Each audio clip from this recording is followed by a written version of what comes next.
하나님께 영광 드립니다. 아버지께 찬양 드립니다.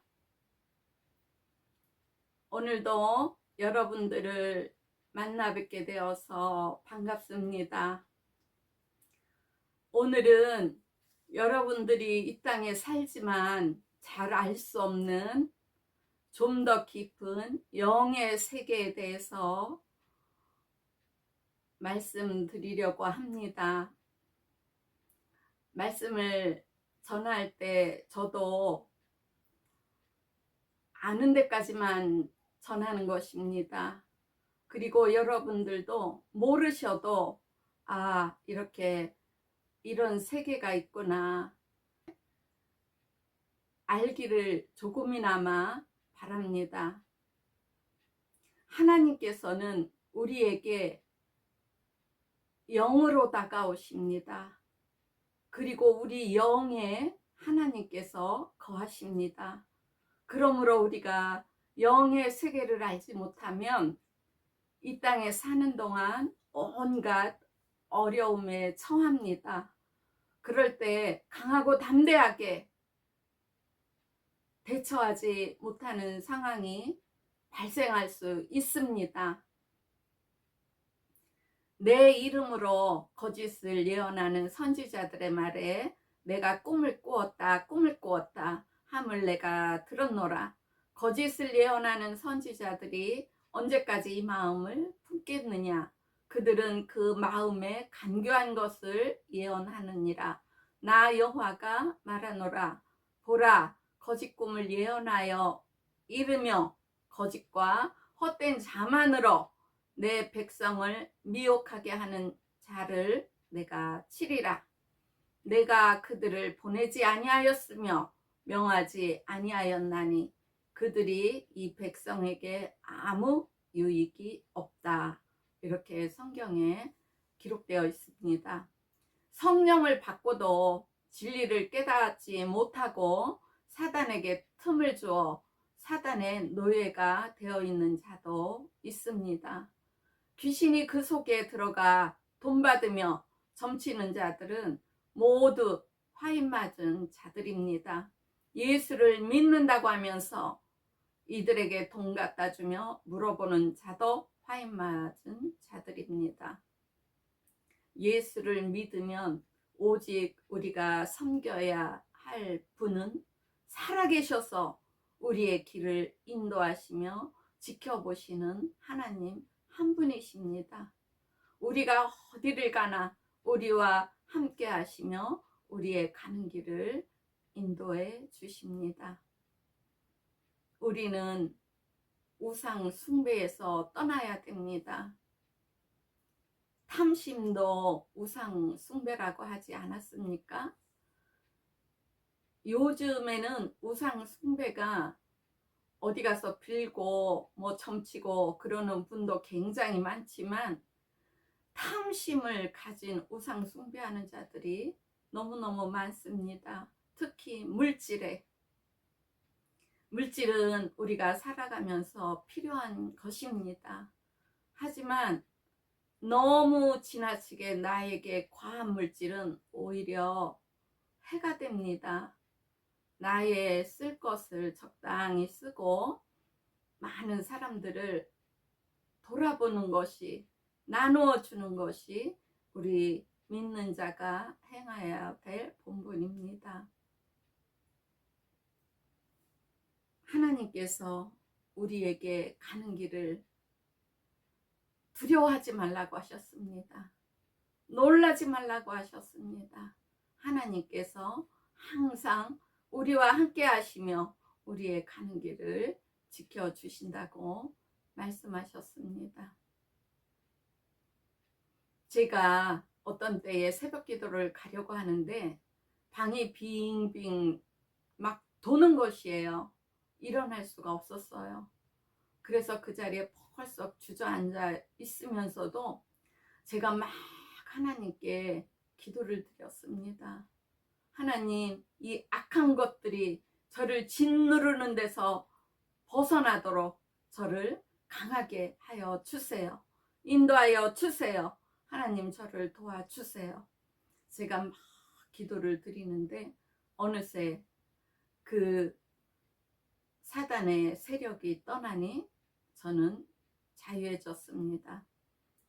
내가 영적으로 눌리는 것이 너무 무서워서 악한 영들에게 눌려있는 자들을 위한 기도를 어느 때는 중단하고 싶은 순간도 있었습니다.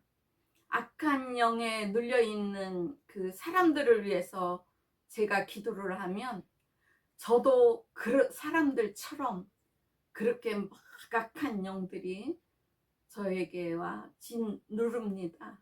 저는 그것을 체험을 많이 합니다. 하나님 말씀에 제가 첫걸음을 내딛으며 걸음을 배우는 어린애였습니다. 성령이 처음에 임하시고 그 하나님 말씀이 없어 영적 싸움이 두려운 날도 많았습니다. 그런데 어느 날 식물인간이 되어 있는 누워있는 사람을 보며 나도 이러다가 저렇게 아프면 어떻게 하나, 또한 정신이 돌아 벌거벗고 다니면 어떡하나, 그런 생각이 잠깐 왔었습니다. 하나님을 알기 전 가끔씩 찾았던 무속인이 있었습니다. 영적으로 보면 우상 숭배를 하고 푸닥거리를 하는 사람이었건만 인간적으로 볼 때는 훌륭한 분이셨습니다. 그런데 이제 그날 전도를 하려고 제가 하는 날 그렇게 제가 막 천장과 방바닥이 빙빙 도는 상태가 된 것이었습니다. 그런데 저는 하나님께 이미 목숨을 바친 상태였기 때문에 죽으면 죽으리라, 하나님께서 힘을 주시겠지 하고 제가 전화를 걸어서 주 예수를 증거하였습니다. 그런데 그녀의 답변은 긴 한숨이었습니다. 자기도 그 일을 안 하려고 지난 시절에 교회에 다녔었다고 이야기하더라고요. 그러나 믿음 생활이 되지 않아서 진정한 하나님을 잘 모르는 채 다시 교회에 나가지 않게 되었다는 걸 이야기했습니다. 그것은 무엇이냐 하면 그분이 교회를 나가니까 한 사람 한 사람 다 병이 들어서 방바닥에 쭉 누워있는 식구를 세어보니 7사람이었다고 합니다. 그래서 자기는 교회에 나가니까 괜찮은데 이 사람들을 다 병들게 해서 누워있게 한 악한 영들이 있는 것이죠. 그런데 이제 그분은 마음이 약하여서 나만 교회 가는데 이 모든 사람이 누워있어서 병들어 누워있어 일어나지도 못하니 이걸 어떻게 하면 좋을까, 그분은 고민에 빠졌던 것입니다. 그분들 아마 이렇게 대대로 무당을 했었던 것 같아요. 근데 이제 그분은 그걸 안 하려고 그렇게 몸부림치면서 교회까지 왔던 것입니다.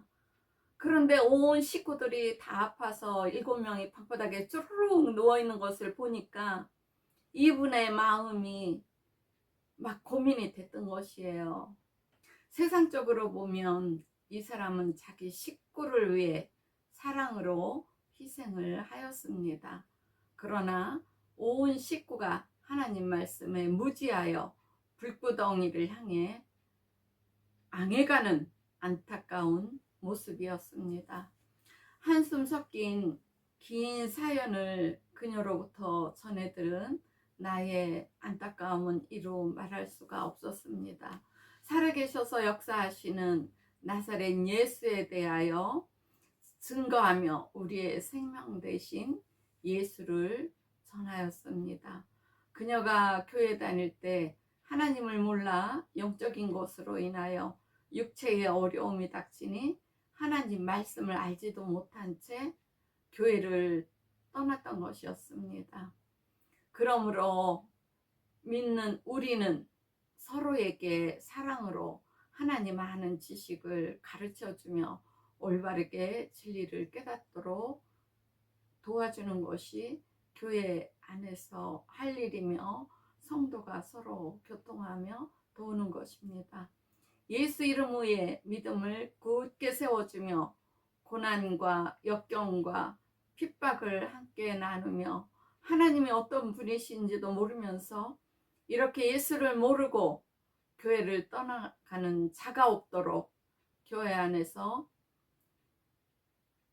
전하는 자는 생명이신 하나님 말씀을 전하는데 마음과 목숨을 다해야 합니다. 저는 그녀에게 그래도 다시 하나님께로 돌아오라고 간절히 말하며 정말 살아계신 하나님께서 당신이 돌아오기를 기다리고 계신다고 말해 주었습니다. 하나님께서 주시는 새 생명을 받아야 된다고 애타는 마음으로 전했습니다. 저는 한마디 더 붙이고 전화를 끊었습니다. 캐나다에 올 때 나를 위하여, 내 가족을 위하여 모든 일이 잘 되도록 빌어달라고 그녀에게 말하고 왔었습니다. 한국을 떠날 때. 그렇지만 이제는 살아계신 하나님이 우리 아버지가 되셨잖아요.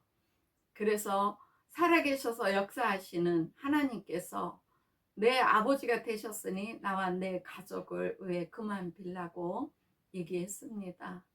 그리고 꼭 교회 나가서 하나님 말씀을 듣고 성령을 받아 제사함을 받고 하나님 살아계심을 알고 내 죄를 위해 대신 죽으신 예수를 구원자로 믿고 꼭 천국을 가라고 전해 주었습니다.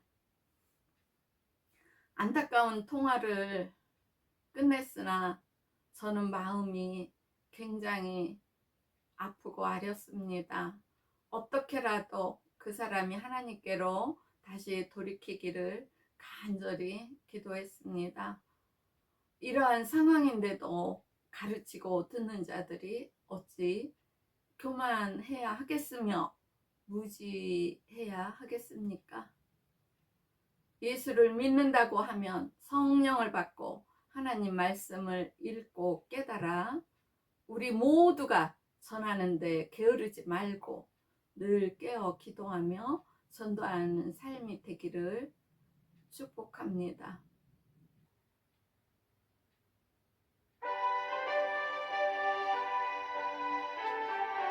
할렐루야. 모든 영광 하나님께 드립니다. 주의 음성을 내가 들으니 사랑한다 말일세.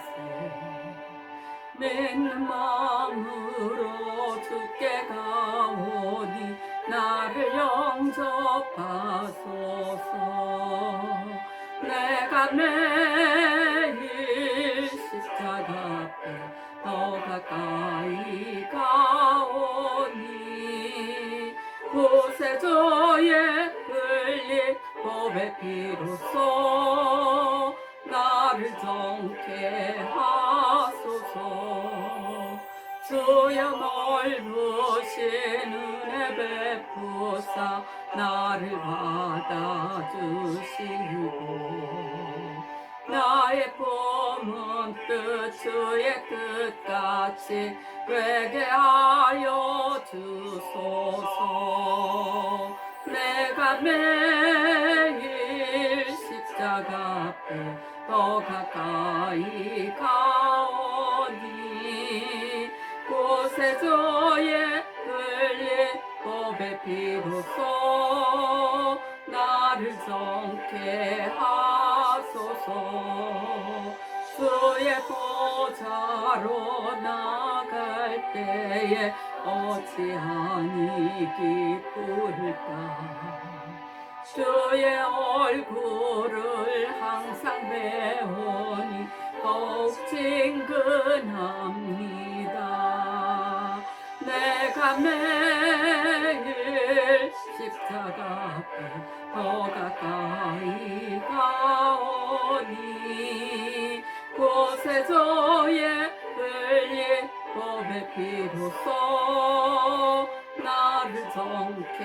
하소서. 주 예수의 은혜에 감사드립니다.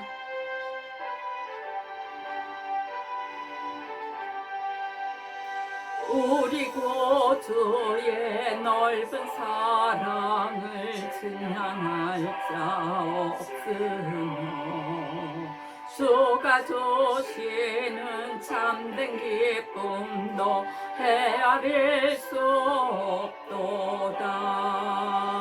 내가 매일 십자가 앞에 더 가까이 가오니 구세주의 흘린 법의 피로써 나를 정케 하소서.